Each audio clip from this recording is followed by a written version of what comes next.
Is this the end of line for Tron's box office hopes? Today we're talking why this cult favourite just can't seem to upload to the mainstream. It's our Tron spoiler special.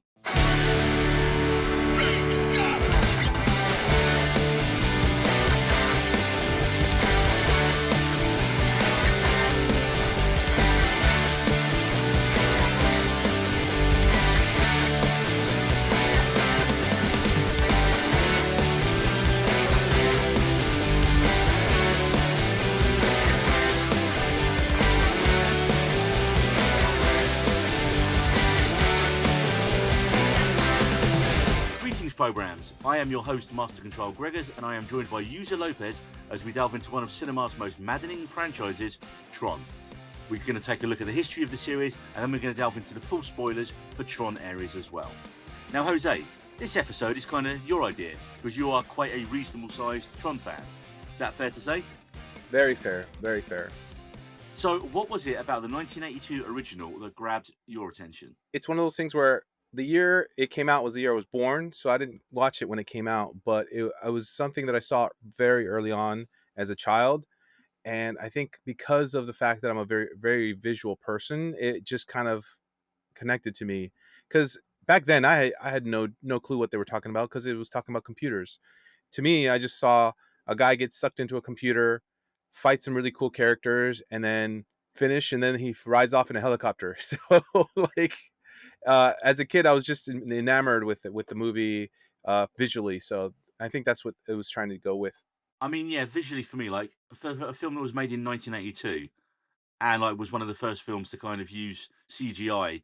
It's funny because it was disqualified from, I think, was it Yes. special effects at the Oscars because they were like, "Oh, no, it's cheating. It's not Yeah, you can't use computers." So it's such a irony that it could have easily have just dominated that category, and yet it was disqualified for what it was. but when did you most recently rewatch Tron? I watched the Tron movie again last Friday, so about 5 days ago, and I immediately understood why you didn't like it, and yet I still enjoyed it. It's one of those things I picked up when watching the new Tron Ares. It's if you look at all three films, I think it's just you have to accept it for its limitations, and its limitations are in the writing. Every film has been visually stunning, but Yeah. the writing is where it kind of loses track on a lot of people. Yeah, I'd agree with that. Like I said, yeah, I watched it when I was younger, and then I rewatched it again maybe a week ago. And my initial reaction just after watching it was like, "That was bad. That was so bad." It's got things I like about it, and I can see why, people like yourself and why the franchise overall has that real hardcore fan base who just want a great Tron film to be made. Hmm. I don't think after three of them, we still haven't had it. So, some of my issues with the original Tron, I had completely forgotten that Jeff Bridges' character Flynn Is not Tron? was not Tron. Yeah. I was like, "Oh, wait a minute, it's Bruce Boxleitner's character, Alan, the coolest hero name ever. Alan." Sorry for Alans out there. But I mean, Jesus. And he's so just boring as a character, as Alan and as Tron, I thought. Especially when you put him next to, young Jeff Bridges, who's just a charisma machine. And the funny thing is in the movie, he's not even particularly anyone special. He is a very talented programmer. But when you look at the other movies and you forget about this one, you're like, oh, he was trying to lead the company and do this and that. He's like, no, he was just trying to make a buck, and he just wanted to get paid for creating those games. It's really an interesting revisionist look at the original movie. He was just an employee who wanted to get paid. He wasn't even trying to move up the ranks. It was the other guy, Dillinger, to try to move up the ranks. What made me laugh as well was though that Bridges' avatar in it, in the grid is Clue. I completely forgotten Clue was even a character. I was like, film's called Tron. Tron. Oh wait, there's two of them? And then Tron is really boring. Tron for me is unironically the worst franchise named character there is. Like, I suppose Tron sounds cooler than Flynn, but then Flynn would have been a better character.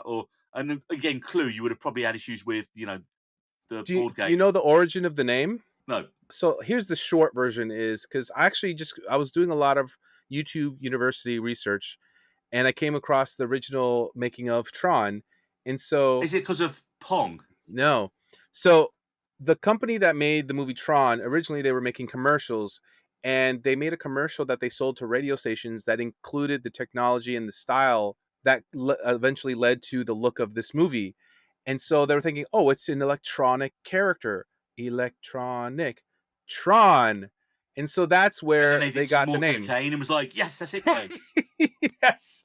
I mean, they didn't mention that in the documentary, but yes. So it was just a shortened version of electronic, and it was based off a character that originally was meant for commercials for and that were sold to radio stations. So it's Wow. really interesting to see just like a simple progression that took honestly a lot of years. So it was really interesting that they carried over the name Tron, and it seemed to have worked for them. Yeah, I'd read that the director, Steven Lisberger, because he was the writer and director of the first one, he had the idea after seeing the video game Pong in He did. 1976. He did. So again, 76 to 82, that's still quite a few years in development to I suppose, wait for the tech to catch up. While they're making the movie, I saw that during the interviews, they actually consulted with computer engineers, which is why they were using these names and words like Ram is one of the characters because of the audiences not knowing what exactly a computer was supposed to The do or terminology, yeah. how it worked. They're just randomly using names that didn't even make sense. And that was one thing that I really noticed, especially in the original Tron, that they're just making things up that sounds cool, and that's kind of I think that something that carried throughout all 3 movies, honestly. One thing I wish they'd done with the first one, I think you could have easily simplified the storyline into Flynn being the maverick programmer who gets Mhm. sucked into the thing. You don't need Alan, you don't need Tron. You can literally just have Flynn be Tron. And I mean, another character. They gave Alan Cindy Morgan's Dr. Baines as his girlfriend. And again, she was so poorly written in it. Yes.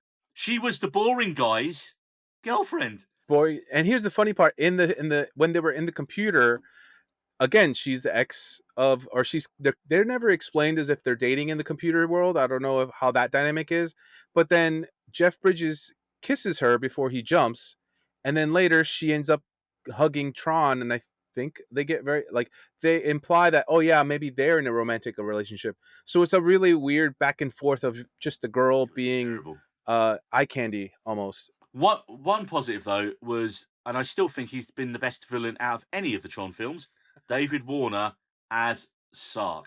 He's just Oh so man, good. oh he's so good. David Warner's an amazing actor.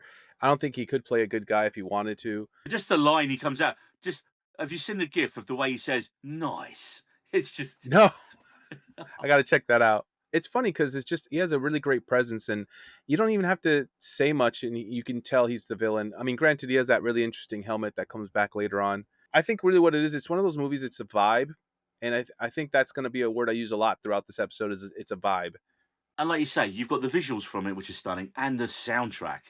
Every Tron man. film's had an amazing soundtrack. This was by electronic musician. That's what I got Tron from again, I'm guessing. Wendy Carlos, who also did the score for The Shining and A Clockwork Orange. The story of her coming up with everything is just amazing, and I really want to if you're a fan of music and you can find that documentary, it's really interesting. I think it's a bit short compared to most documentaries. Clockwork Orange and The Shining and then Tron, like how, like 3 in a row, just amazing. One of my problems as well with the film is the editing is all over the shop. Like, just Yes. the way the story is constructed. Like, it starts in the grid. So immediately you're dropped in and you have Mhm. no idea what the hell's going on. And it goes back and forth quite a bit. Yeah. And I think what I would have done is I would have started outside the grid and then the bit where Jeff Bridges goes into the grid, cut And Alan then out. Alan, sorry, Tron, you're gone. You've just got Flynn, 10, 15 minutes setting it up the battle over the company. Boom, zap him in. And then when you get that big, holy shit, this looks amazing, you take it from there. I think the Allen portion is actually pretty good because it provides like a nerdy guy who in the computer is actually really cool. He's the one that saves everyone. So I think it's more of like a lot of people used him as like a avatar to also feel like, hey, I might be kind of nerdy on the computer, but this is like what I can really become, you know? The thing is, there's such a great story waiting to be told in the grid, and just Oh Tron, yeah. it just doesn't deliver on it. It concentrates on spectacle over story. And again, that's something Yeah. we're going to be saying about pretty much every Tron film Every that's ever Tron, been yep. made. It was quite a modest hit, though, to be fair, compared to the more recent films. It had a budget of 17 million and it made 50 million, just shy of triple of what it cost to make.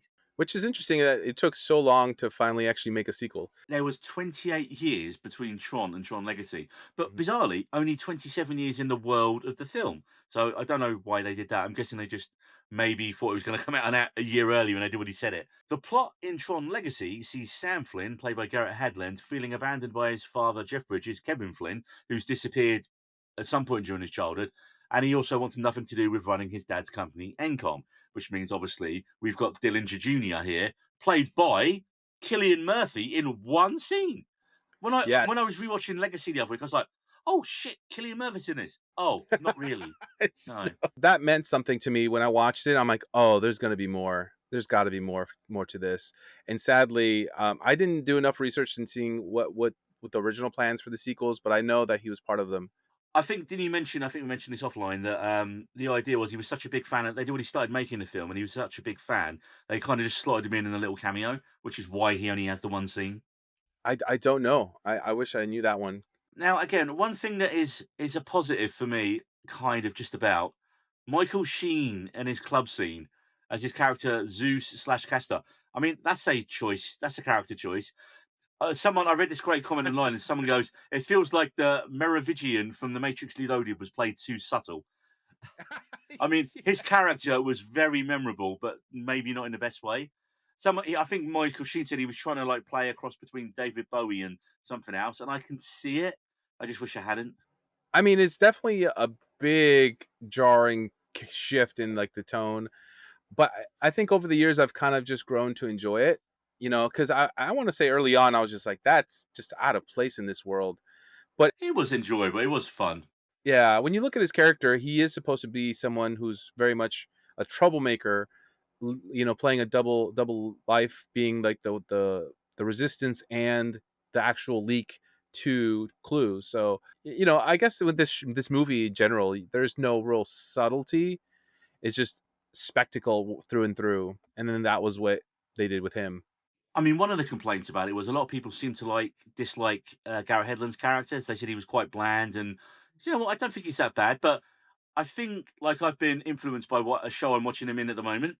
He's in Mhm. Stallone's show Tulsa King, and him 15 years older than the age he is in this film.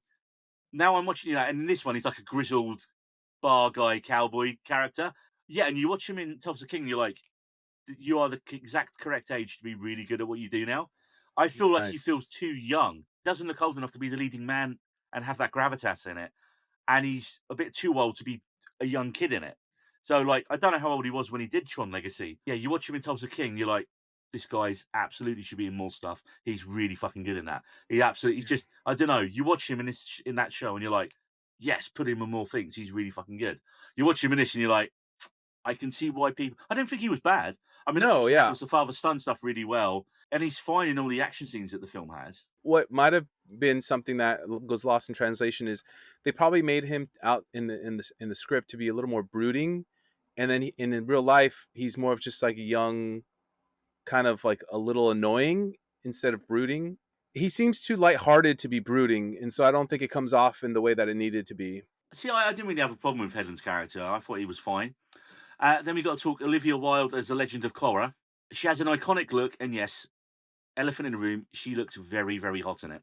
But her backstory as an ISO, a naturally occurring program in the grid, isn't explained at all well. There is no explanation at all for how she can simply exist as a real person in the real world, a plot point that gets even more muddled with the plot of Ares that we'll talk about in a little while. Although I did read a thing when I was doing a bit of research about her, and she said she didn't want the character to be overly sexualized and just be like the damsel in distress. So that's why she decided to play her as a more inquisitive child. And I can kind of see both of the things there. Like what they've made her wear, they've clearly sexualized her. They didn't overdo the storyline between her and Sam. And I yeah, mean, yeah. obviously, they go to the.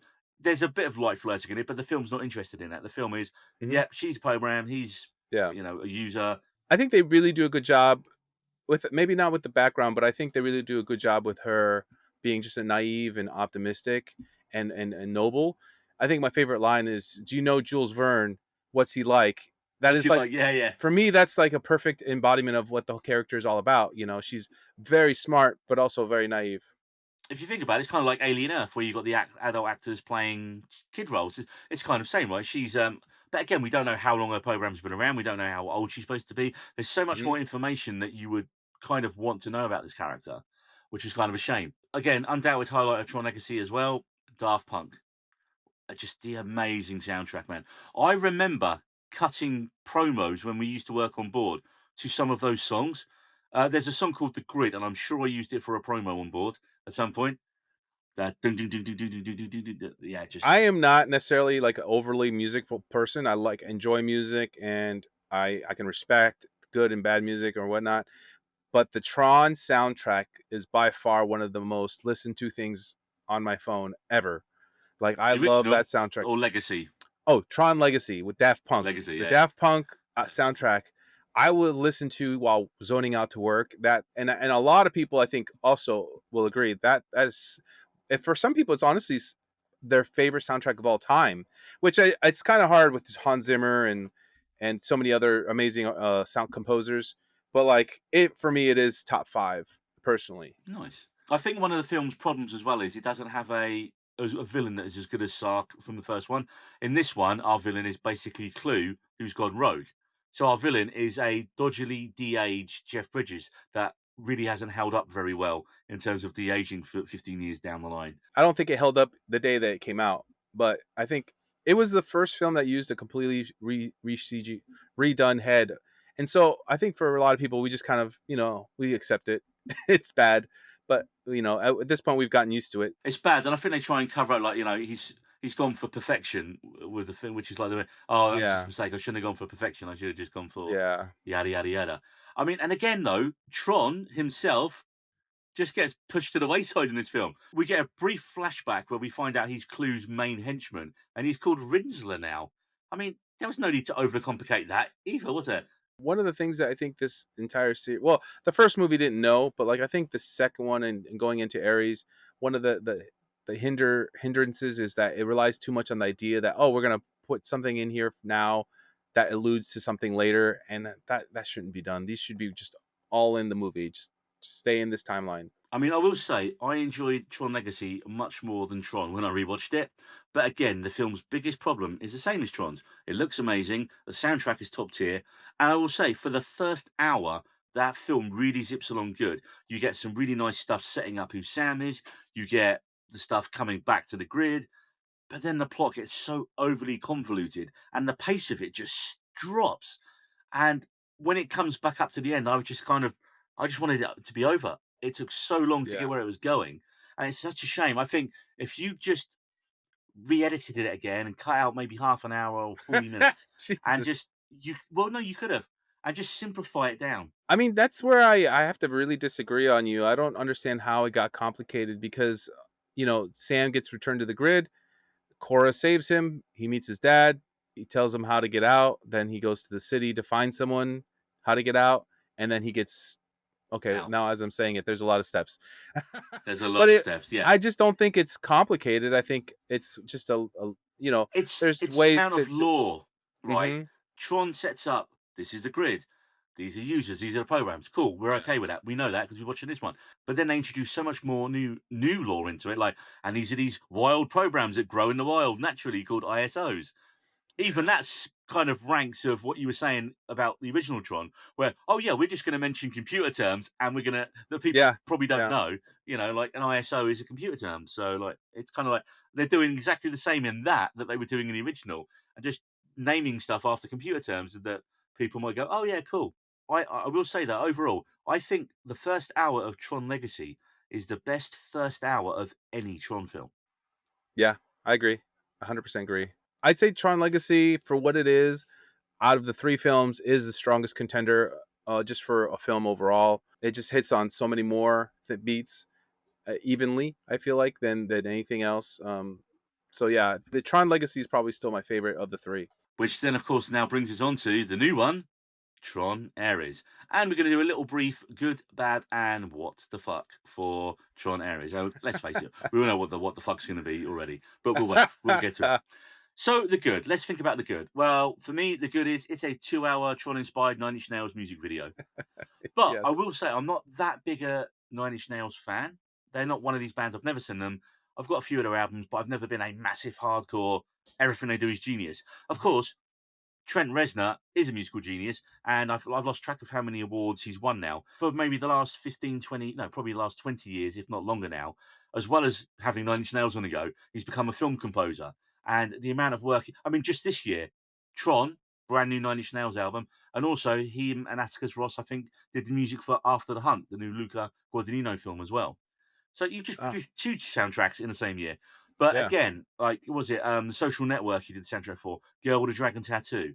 You look at Trent Reznor and Atticus Ross's list of films, and it's such a wide variety of stuff they've done as well. Mhm.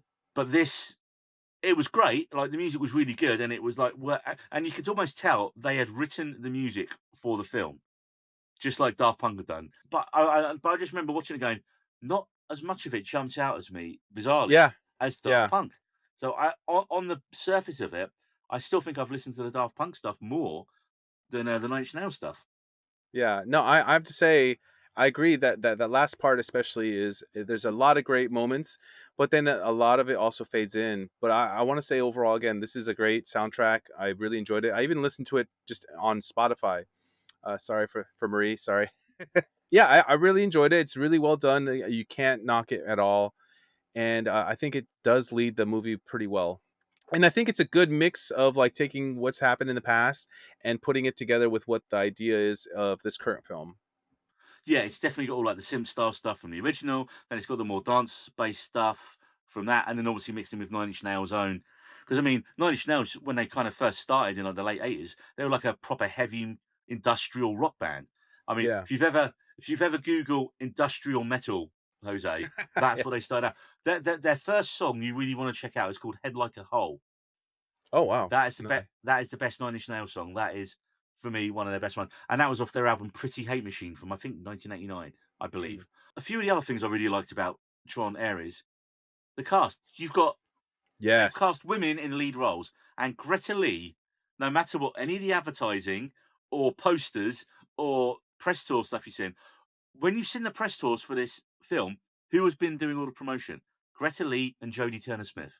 And they really are the best two characters in the whole film. Greta Lee plays Eve Kim, who's now the current head of NCOM as years gone by. And she's our heroine, and she is pursued throughout the film by Ares and Athena. Now, Jodie Turner Smith plays Athena, and she should have been the main villain. Hmm. She has a great character arc, and she is just a program that has been sent out into the real world via the method of 3D printing. Because let's face it, this is 3D printing the movie, really, if you're going to Yes. be Yes. productive about it. And Ares, Jared Leto's character, he who we wish you wouldn't have to name, is your main lead character, as kind of. But I mean, really, it's Greta Lee, thankfully, is the lead character. But he is this program who's sent out, and Jodie Turner Smith is part of his crew, I guess. But again, that's not really explained what their relationship is and why he's the master control for Dillinger Systems, isn't he? So we're then like, okay, who is she? She's just part of his team.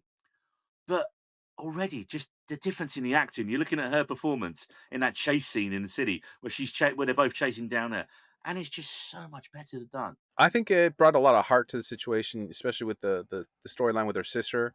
I think it gave her a lot of motivation in terms of finding the ability to make everything with the permanence code, The MacGuffin Code. the MacGuffin code. Honestly, so this is kind of one of those things where I think the storyline was good. The idea of it is really is well. Oh, this is how things need to go. I think part of it was just that the execution was where it probably didn't catch up to where it should have been. Again, writing. I think it could have been polished up. I think the intro could have been different, but I think overall the story is very well carried by Greta Lee. Yeah, it's a very cohesive story. Like I was never lost or getting bored in this story, which is probably like I say. I think it. So if anything, I'd say it was probably a bit tighter than Legacy for me in terms of like, okay, there's not as many steps to get to where the film needs to go. Hmm. And again, what I will say about one last thing on Jodie Turner Smith, her character arc is so good because she has a better character arc.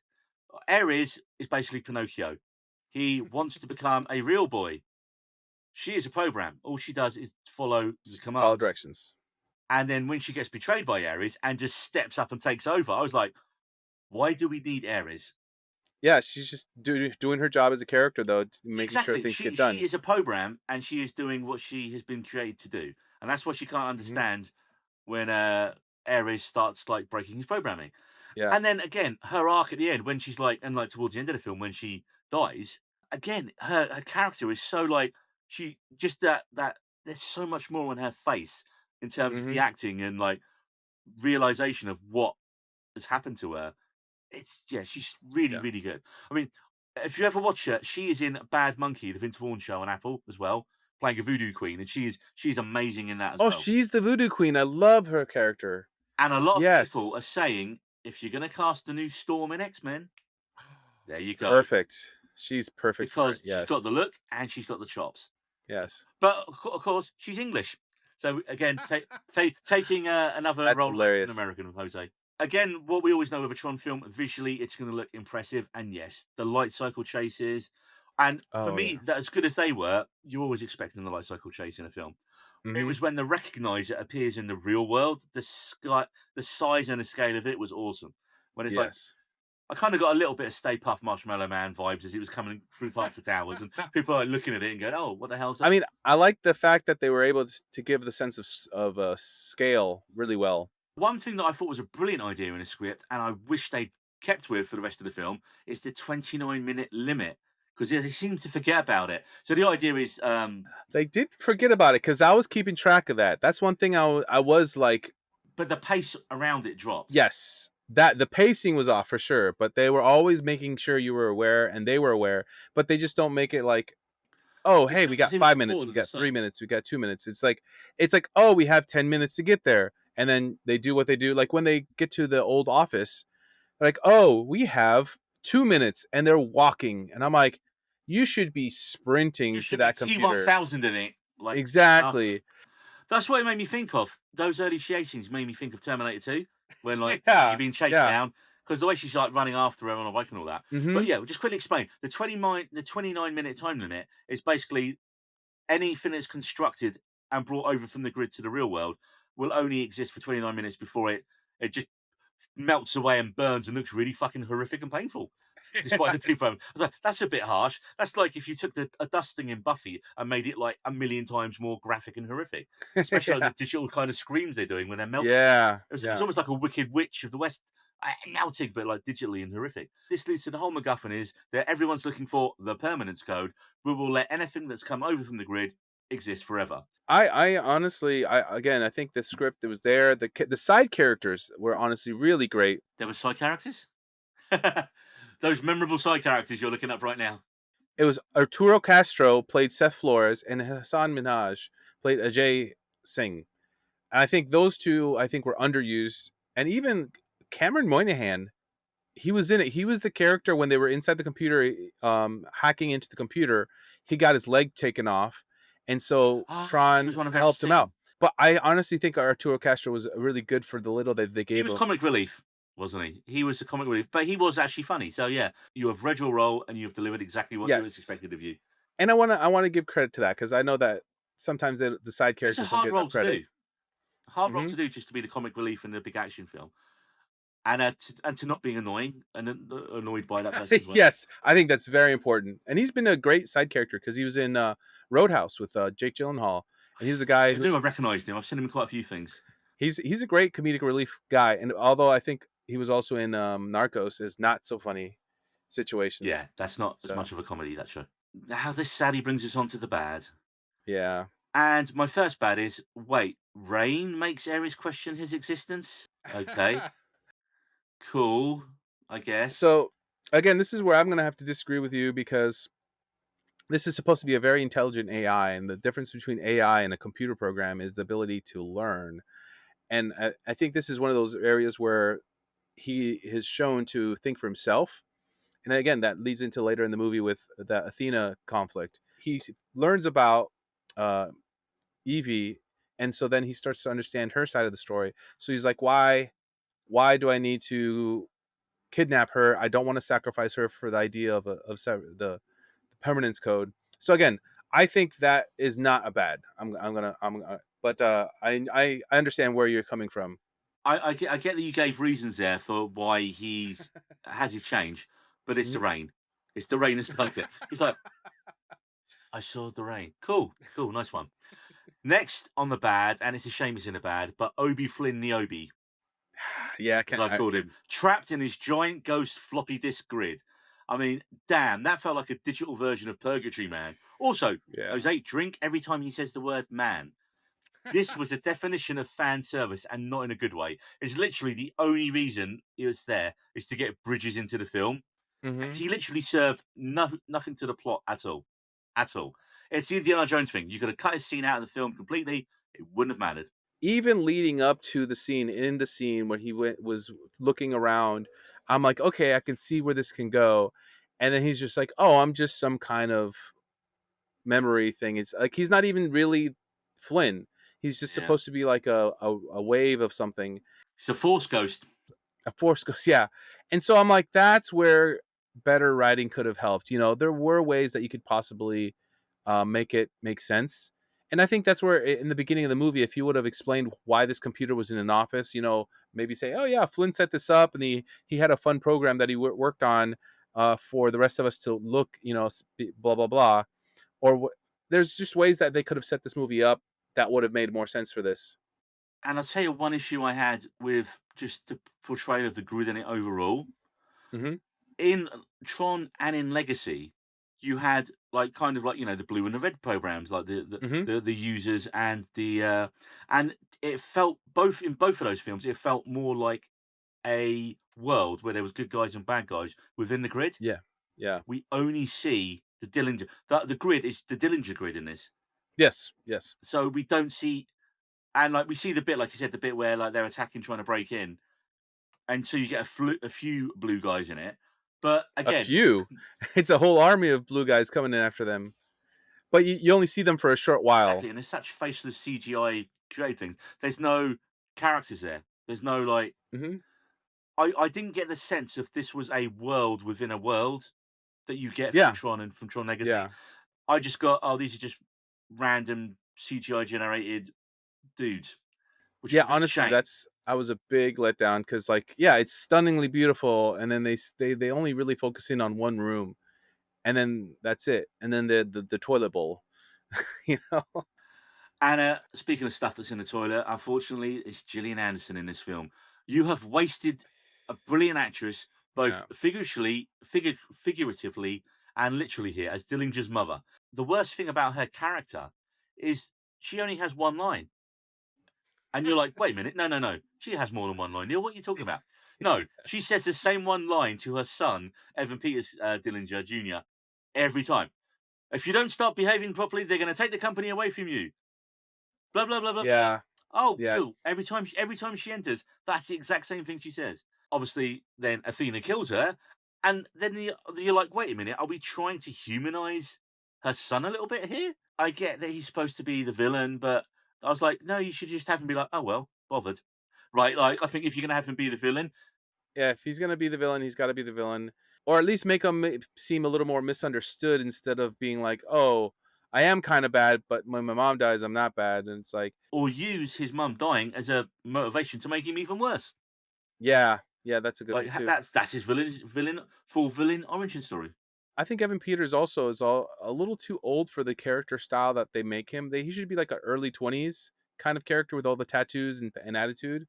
And what made me kind of think, okay, it's 25 years since the last film, or 26, 27 years within the filmic world Mhm. since Tron Legacy, but he's supposed to be the grandson. So does that mean Gillian Anderson's character was supposed to be It's Killian Murphy's sister? Right. sister, Okay, yeah. brilliant. Because I did see Is that that there was confirmed something. anywhere? Not officially. I think just the fans have figured it out that Killian Murphy is the uncle to Evan Peters, Jillian Dillinger. So Gotcha. that's kind of where Okay. that went. So yeah, because I was confused too. I'm like, is it related or how are they related? Is it Well, they're all stepson? Dillingers, so they've got to be related, but how does it Yeah, work? Yeah. exactly. So it was a little confusing. And now this kind of gets onto one of our main issues with all the Tron films is that the story and the script is always generally one of the weakest things. You just needed a story that was really prescient about the current world's fears about AI and just tap into that. Hmm. That's Yeah. what the film should have been. I don't know, it shouldn't have been, oh, let's 3D print stuff to make proper Legos that Yeah. don't disappear after 29 minutes. It should have been, wait a minute, if they wanted to go bigger, and they could have been planning this, but I don't think it's going to happen now. Hmm. They could have, like, literally, the people on the grid want to come over to the real world, and you get like an army of grid people coming over and taking over the real world, and you should go Yeah. full Yeah. Matrix, man. You know, Yeah. again, I don't think they'd have the budget to do that. Another thing is, I don't even know if I'm shifting this the my comment here, but when they came into the real world being 3D printed, and they don't exactly explain what these 3D printing The lasers like do. lasers do and like how they create, because you're thinking they're creating living beings. Like, you know, it's one But thing are to they? think We're not of. sure. Well, here's the Like thing you is, don't. Greta Lee, is she just a robot now, or is she an actual living being? Yeah, that's not explained when she goes in and comes back out again. But then also the people that are coming from the grid, if you was to cut one of them, what would happen? Exactly. If you So they never explain exactly what's going, like, because this is actually something that you're thinking about when with the this would original Tron annoy the and Tron fuck Legacy. out of Marie. Yeah, because they're like, are these real people? Are these like electronic people? Is it robots? And in the original Tron, they are treated as they are, even though they are programs, they are treated as proper people. They don't want to go on the game grid. They don't want to die. So there's that. Hmm. Okay, these are real people. There's more stakes immediately with it. I think actually you're right. In the original Tron, it's just breaking apart the molecules and bringing them back, so they are flesh and Derest. blood, derezzed. And so like it is people. And then the second one, you assume that's the same laser, so that's Yeah. what's happening.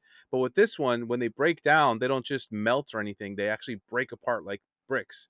So it's like kind of yes. So you're wondering, what is she made of? Because when she comes back out of the grid, Ares has a time lock, but then you see hers is like, oh, there's no time. So I'm like, is she gonna get older? Is what's yeah, it's very unidentified there. Yeah, that again, and it's just bad writing. It's just bad writing, bad That's what it comes submit. down to. It's just like the ideas are there. And honestly, I wouldn't be surprised if this script was revised, but it was essentially made like before AI became big in the last 2, 3 years. And one of the problems is it's reliance on fan service. And here's because Yeah. you have to have a disc battle, you have to have light cycles, you have to have all the iconic iconography from the first film and the second one, which means that's why we have to have Obi-Wan Ghost Boy. But the problem is these films don't make enough money and they're not critically successful. Hmm. So don't be so beholden to what you think you need to do in a Tron film. I mean, Yeah. this film was complete reliance on fan service without crafting anything new. And that's Yeah. always a Yeah. frustration. And by moving the story mostly to the real world instead of the grid, I think the film loses the specialness of what makes Tron unique. I will disagree. I think that making it part of the real world and bringing them to the real world was a unique idea, and I think it was a natural progression. Honestly, I think the It's a good execution was, idea, yeah. but it's not developed properly or I don't think, explained. yeah, I don't think the execution was well done. Here's how I relate it to other movies that have tried to have sequels that were bigger and better. I think Tron Ares is to Legacy as to Alien versus Predator was to the second Oh, it's not that Predator. bad. No, no, no. In terms of like Alien versus Predator, you remember those It's two terrible. aliens when they fight the Predators fight the aliens, I've blocked that film from my memory, Jose. but their masks, their designs, their weapons, they were all too over the top. Like I think Predator 1 to Predator 2, he had some interesting upgrades to his equipment, but then Alien versus Predator, Jose, with Predator, you go Predator 1, all-time classic, Predator 2, underrated, actually a lot better than people give it credit for. correct? Correct. Then you jump straight to Prey and just forget the Yes, rest of there it. we go. Yeah, just to kind of bring it back, I think what they did is they took elements that were good in the previous movies, and instead of just upgrading them into a real reasonable amount, they just went over the top. Because instead of discs, they were using those batons. I think that was a little much. And Yeah, the the the fights, Olympics. yeah, the fights were pretty good, honestly. Like I think the fights were much better than in Legacy, but it was just not in a executed well within the story. There was four main characters that this story was revolving around: Ares and Athena, and Eve and Dillinger. Mhm. And the problem was it tried to spread out the movie for both sets of characters. So if they would have decided to focus on either the outside world or the inside world more instead of trying to balance it, I think that it would have been much more character driven and executed with enough nuance that was needed for this movie. Well, speaking of someone who doesn't have any nuance at all, this brings me on to what I'm sure is going to be our what the fuck, Jose. I'm sure we're going to have the same one here, and that is Jared Leto. Mhm. Who thought making Jared Leto the co-lead was a good idea? Because this man has been box office and franchise poison for years now. He sank Morbius, which was terrible, and his Joker arguably helped sink the original TCU as well. Then that's before we even get into his method acting issues that he's known for, like the weird gifts he gave fellow cast members on the Suicide Squad because he was trying to stay in character as a Joker. And then on Morbius, apparently he crawled around all day on his hands and knees to get into character because his character couldn't walk. Apparently, this annoyed the piss out of the rest of the cast and crew, who were like, "Hey, man, just maybe act. Your method is delaying shooting and costing us time and money." Yeah, And that is without even getting to all the allegations that were made against Leto earlier in the year. yeah, He should be persona non grata until these allegations are either proven or cleared up. Right? I'm sorry, you yeah. shouldn't still be casting someone in big franchises, especially made by Disney, when there's that amount of shit in the background. But let's move on to the character. So in the film, Ares is one of the main characters, and he is a master control program for Dillinger's grid. He is the perfect cyber soldier who Evan Peters' Julian Dillinger sends forth into our world from the grid by 3D printing him to go after the Encom CEO, Eve Kim, and of course, find the permanence code. Now, wouldn't it have made sense to get an actor who could better portray slowly becoming alive and a bit more human like? Because there's nothing in Leto's performance that conveys this other than a couple of jokes about Depeche Mode and a bit of Rain. Yes. Looking up and going, oh, Rain. That's literally it. He is still a charisma vacuum and ironically robotic, which is, I guess, why they cast him, but there's just not enough change in his character. Yeah, Jose, yeah. I mean, I again, I'd say the robotic side was perfect. It was very methodical, but yeah, the lack of warmth, especially when in the scene in the car when they were trying to get to the city and they were having that moment where she was talking about his sister. you had a sister. I saw what she did. Yeah, and you want to have the character grow there more than just say things, but actually just show emotion. Do you know how they could have cut him out of the film completely? I figured it out just as you were saying that. Okay. You have Gillian Anderson's Dillinger be the main villain, and Oh, Evan Peters could have played Ares and done a much better job. yeah. Honestly, yeah, And then you've got rid of Leto. You've then given Gillian Anderson something to do, who is clearly the yeah. better actor out of all that lot. And Evan Peters, I just because when I was watching, I was thinking Evan Peters would be better as Ares than Leto was. Here's the problem: is Leto. He was the producer. He funded a lot of the movie, and he Yeah, was the reason. Somehow that's he why I has got made. money. I mean, someone listens to that band of his, and so he has money to put into. The funniest thing about his band is that do you remember the film Popstar? There's a bit where Tim Meadows, who plays Fleury in Peacemaker, goes, Connor, I keep telling you, 32nd of Mars isn't a measurement of time. What I think about What the Fuck is just that there's so much potential for this series, and it's gotten pretty far on what it's been able to do, despite the lack of proper planning and writing. And again, Legacy, I think, just had as best that you can out of the three movies. Tron Ares had ideas, and it just needed to be polished up. And then Tron, honestly, was like, yeah, this is very much the product of '82 writing. Well, luckily, this will bring me, because we got a little section after the What the Fuck here, just to throw Hmm. you. Yes. Because when I was thinking about the Tron as a franchise overall, I thought of three questions. Tron Ares has not done well. As we record this, I think they say it's gonna lose them Disney about 130 to 150 $132 million. million. Right. So my question is this the end for Tron again for another 15, 20 years? Yeah, when you say another 15 to 20 years, I think that's where you're right. It's going to take a while. And here's something that I think I've heard a lot of people say is this is going to be a movie that turns into a cult classic as well.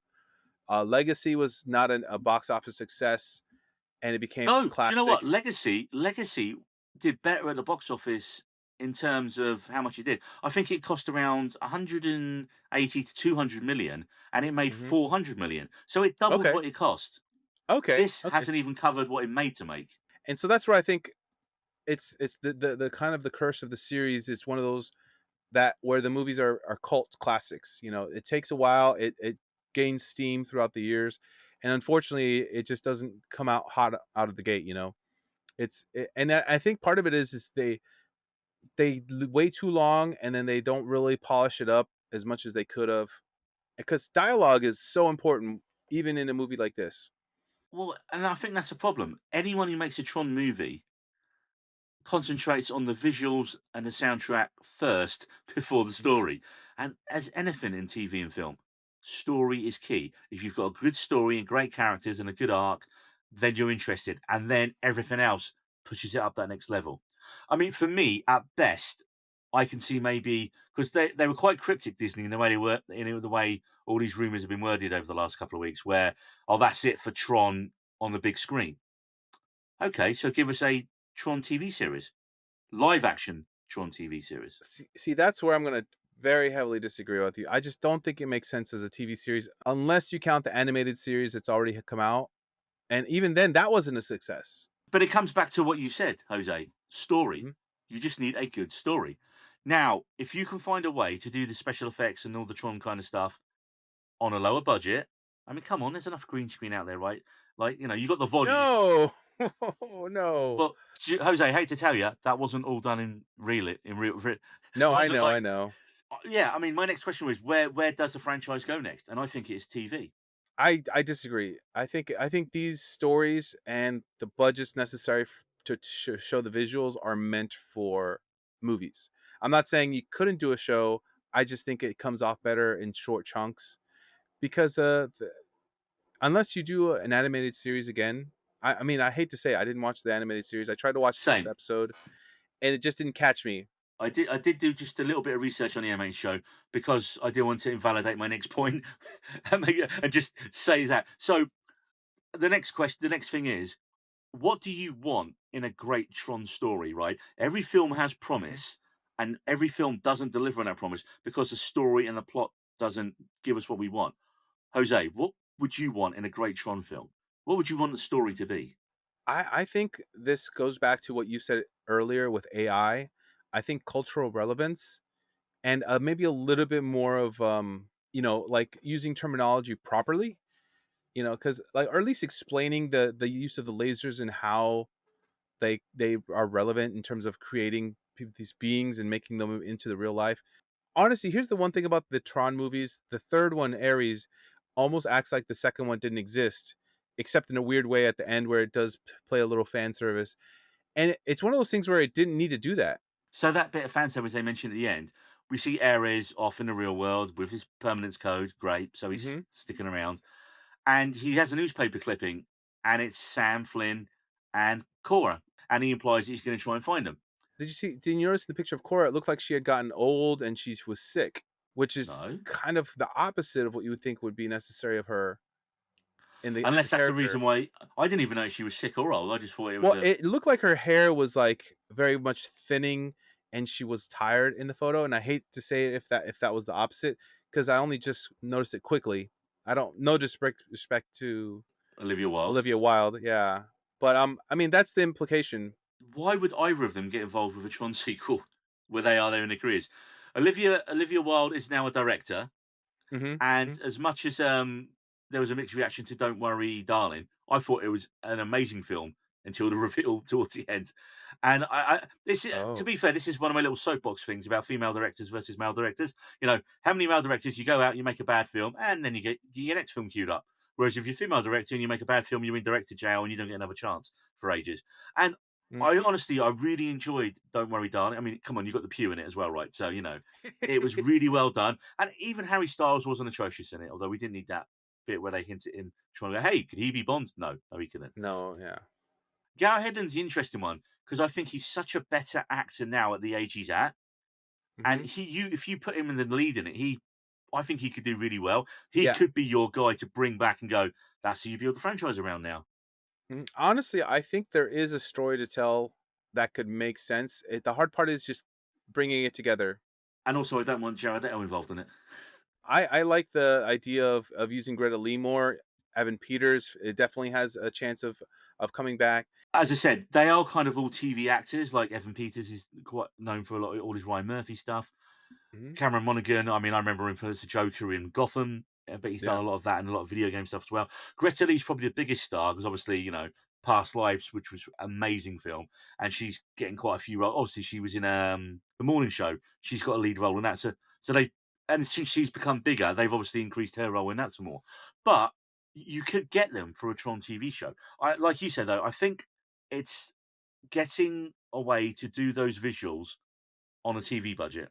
So again, I haven't seen the Tron animated series, Tron Uprising, which even that is about a good 10 years old now, I think, isn't it? I think it came out in about 2013. And funny enough, it has Elijah Wood in it, which it has star power, but it just didn't seem to hit right. And I think that's the one missing factor is a proper storyline. And even though, I mean, I'm not saying that the cartoon series didn't have a proper storyline because I heard a lot of people say it was really good, but it It just also had somehow, 19 episodes. yeah, and it's just really weird to see that Tron, as much as there's a cult following and as many opportunities as it has, and as it had, that we can't lock down a, The good a good story. a good a good story or even just a good script to give people. See, I kind of, from what I gather from the trailer, my idea for what a Tron live action TV show is kind of similar to, I think, what they did with the animated show. So again, not knowing the show, if anyone don't start yelling at us when you're like, but guys, that is the animated show because we haven't watched it.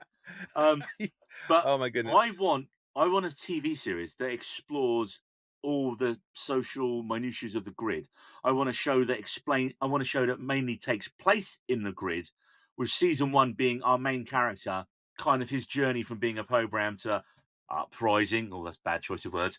But of realizing there's more than being a program and wanting to become a user and get into the real world. That could be the season one finale. Like our main character gets through to the real world. You could tell a great everyman story about a program rising through the ranks, almost gladiator style, maybe, to eventually overthrowing master control.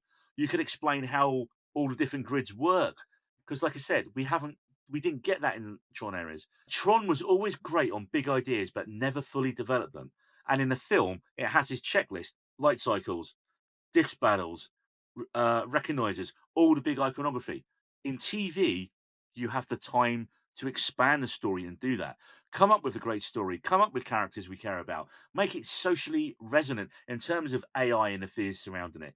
Then you add the toppings of like amazing soundtrack and cool visuals as a cherry on top. And I think that's why Tron has always struggled because its appeal is mainly surface level. It has these great ideas and visuals, but we don't care about the story. And the IP is never going to get bigger than cult because there's nothing juicier for us to dig our teeth into beneath the surface sheen. Something that I just remembered that allowed me to, I'm not saying I'm disagreeing with what you're saying, but it's almost explaining it to some degree why it's only surface level is ultimately this is almost it's Disney. It's actually meant for kids to enjoy.